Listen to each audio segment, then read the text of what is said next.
विधान परिषदेसाठी महायुतीचा फॉर्म्युला जवळपास निश्चित। भाजपा 12, शिवसेना 4 आणि राष्ट्रवादीला 1 जागा मिळणार।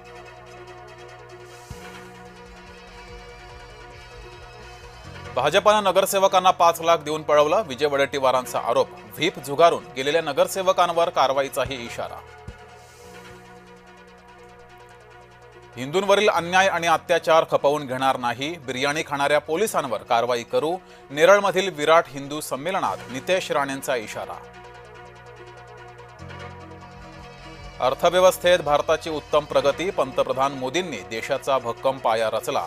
मुख्यमंत्री देवेंद्र फडणवीस यांचं वक्तव्य।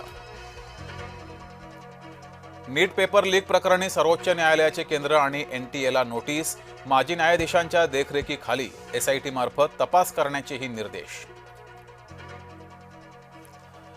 पेट्रोल डिझेलचे दर पुन्हा एकदा भडकले। पेट्रोल ₹2.61 तर डिझेल ₹2.71 वाढलं। गेल्या 10 दिवसात पेट्रोल डिझेलच्या दरात चौथ्यांदा वाढ।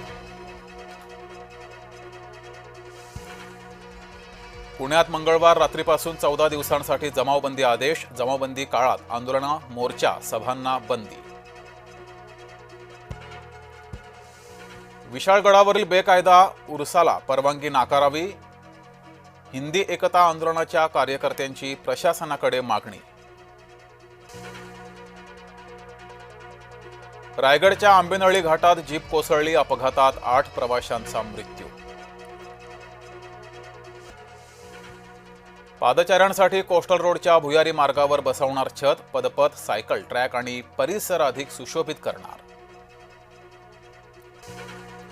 संपूर्ण विदर्भात नवतापाला सुरुवात। पुढील 9 दिवस विदर्भात तीव्र उष्णतेची लाट। 25 मे ते 2 जून दरम्यान तापमान आणखी वाढण्याचा अंदाज। मध्य महाराष्ट्र, मराठवाडा, कोकणात वादळी पावसाची शक्यता। हवामान विभागाकडून येलो अलर्ट जारी। वादळी पावसामुळे पपईच्या बागांचं नुकसान। येवल्याच्या कोटम गावातल्या शेतकऱ्यांना आर्थिक फटका। जेजुरी मंदिर परिसरामध्ये दुकानदारांची दादागिरी। रस्त्यावर गाडी उभी केल्यानं भाविकांवर आरेरावी। सिद्धिविनायक मंदिर परिसराच्या सुशोभीकरणाचं भूमिपूजन। मुख्यमंत्र्यांसह दोन्ही उपमुख्यमंत्र्यांच्या हस्ते भूमिपूजन। राष्ट्रपती भवनात पद्म पुरस्कार प्रदान सोहळा संपन्न। अभिनेता धर्मेंद्र यांना मरणोत्तर पद्मविभूषण। हेमा मालिनी यांनी स्वीकारला पुरस्कार।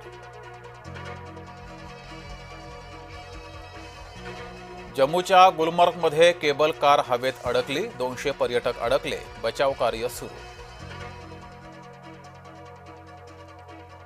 भारतानं दलाई लामांच्या उत्तराधिकारी प्रकरणापासून दूर राहावं। तिबेटच्या मुद्द्यात बाह्य हस्तक्षेप मान्य नाही। चीनी दूतावासाच्या प्रवक्त्या यू जिंग यांचं निवेदन।